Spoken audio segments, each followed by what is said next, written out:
Good morning and welcome to UBLUR-TV. I'm your host, Brad Harmon, and this morning my guest is Dr. Trey Rigert with Columbia Pain Management. Good morning, Dr. Rigert. Welcome to the program. Brad, good morning. Thank you for joining us today. Now, Dr. Rigert, last week we talked about carpal tunnel and that numbness in the hand, numbness and pain in the hands. What causes that? What causes that pain and numbness in the hand that we call carpal tunnel syndrome? Yeah, that's another great question, Brad. Essentially what happens is people use their hand a lot, and it may be something as simple as what we're doing here now, being on the computer. It could be a vibrating power tool. It could be bicycle riding.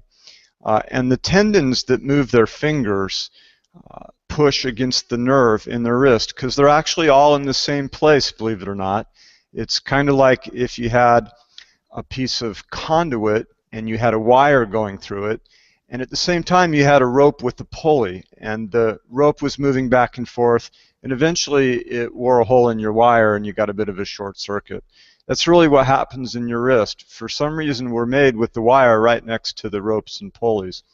And so when people use their hand a lot, sometimes the nerve suffers.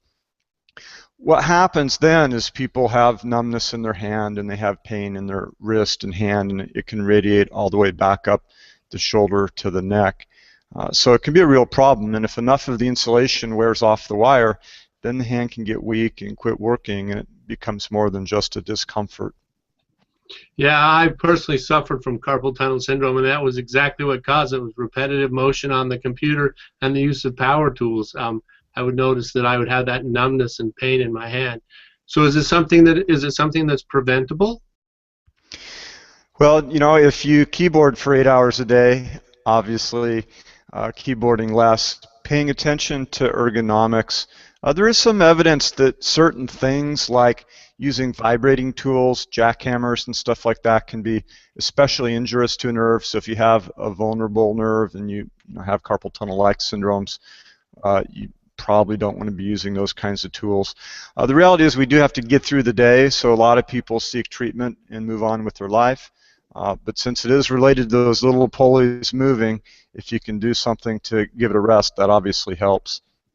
That's great. Well, we appreciate it, Dr. Rigert, you joining us on the program today and explaining what causes carpal tunnel syndrome. Thank you for joining us. Thanks for asking, Brad. And thank you for joining us on UBLUR TV. I hope that you'll tune in again for another broadcast.